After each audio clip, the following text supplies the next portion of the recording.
ফের দুষ্কৃতীদের তাণ্ডব ভাটপাড়ায়, প্রকাশ্যে চলল গুলি। এই ঘটনাকে ঘিরে উত্তেজনা ছড়িয়েছে ভাটপাড়ার 14 নম্বর ওয়ার্ডে। স্থানীয় সূত্রে খবর, রাতের অন্ধকারে ভাটপাড়ার 14 নম্বর ওয়ার্ডের অন্তর্গত 15 নম্বর গলির এলাকায় রশিদ খানের বাড়িতে আচমকাই চড়া হয় দুই দুষ্কৃতী। এরপর রশিদ খানের বাড়ির দরজায় ধাক্কা দেওয়ার পাশাপাশি গালিগালাজও করা হয় বলে অভিযোগ। তারপরই বাড়ি লক্ষ্য করে গুলি চালায় দুষ্কৃতীরা। অভিযোগ, পারভেজ নামে এক দুষ্কৃতী গুলি চালায়। ঘটনার পর তীব্র আতঙ্ক ছড়িয়ে পড়ে গোটা এলাকায়।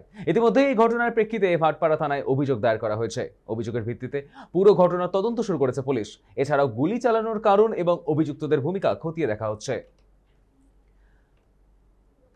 আমাদের সঙ্গে এই মুহূর্তে টেলিফোন লাইনে রয়েছে আমাদের প্রতিনিধি প্রতীতি ঘোষ। ঠিক কি ঘটেছে প্রতীতি? তোমাকে জানিয়ে রাখি যে ভাটপাড়া মাঝে মাঝেই উত্তপ্ত হয়ে ওঠে বোমাবাজির কারণে বা বিভিন্ন দুষ্কৃতিক কাজকর্মের জন্য। তবে বেশ কয়েকদিন এই কার্যকারিতাটা দুষ্কৃতীদের কিছুটা বন্ধই ছিল। তবে আবারও ভোটের রেজাল্ট বেরিয়ে এতদিন বাদে হঠাৎ করে আবারও ভাটপাড়ায় দুষ্কৃতি তাণ্ডব খবর এগিয়ে খবর এসে পড়েছে আমাদের কাছে। যেটা জানা যাচ্ছে, গতকাল রাতে স্থানীয় এক বাসিন্দা তার বাড়িতে চড়াও হয় দুই দুষ্কৃতী। এবং যেটা জানা যাচ্ছে যে বাড়ি দখল, মানে যার বাড়িতে এই হামলা হয়েছে সেই বাড়ি দখল করাকে কেন্দ্র করেই ঘটনার সূত্রপাত।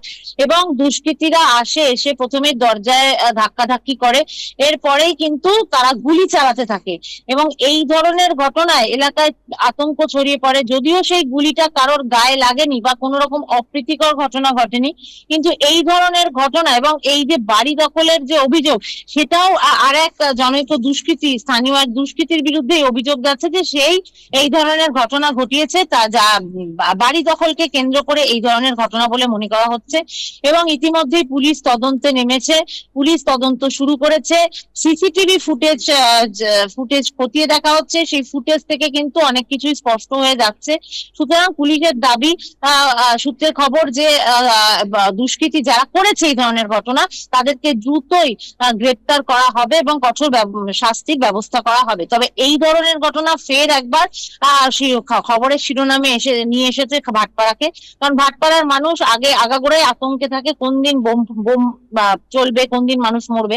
কিন্তু কিছুদিন এটা বন্ধ ছিল, আবার এই ধরনের ঘটনা উঠে আসতেই মানুষের মধ্যে কিন্তু আতঙ্কের সৃষ্টি হয়েছে। সৈকত, ধন্যবাদ প্রতীতি। ফের দুষ্কৃতীদের তাণ্ডব ভাটপাড়ায়, প্রকাশ্যে গুলি।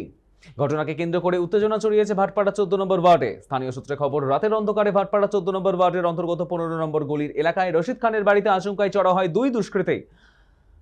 প্রকাশ্যে সেই দুই দুষ্কৃতীর সিসিটিভি ফুটেজ। এরপর রশিদ খানের বাড়িতে দরজায় ধাক্কা দেওয়ার পাশাপাশি গালিগালাজ আর তারপরেই চালানো হয় গুলি, যেমনটা অভিযোগ। रात में हम घर पे अकेले थे, मेरे घर पे गोली चला और गेट पे लात मारा जा रहा था, बहुत गंदा गंदा गाली दिया जा रहा था। जब हम बगल वाले को जाके खिड़की खटखटा के उनको जब हम भेजे हैं तो उनके ऊपर फायरिंग हुआ है। जबरदस्ती मेरा ये वाला बिल्डिंग मांगा जा रहा है, नहीं दे रहे हैं। इसी की वजह से 2 अगस्त को इससे पहले मेरे घर पे बम चला था और कल गोली चला है। कौन चलाया था?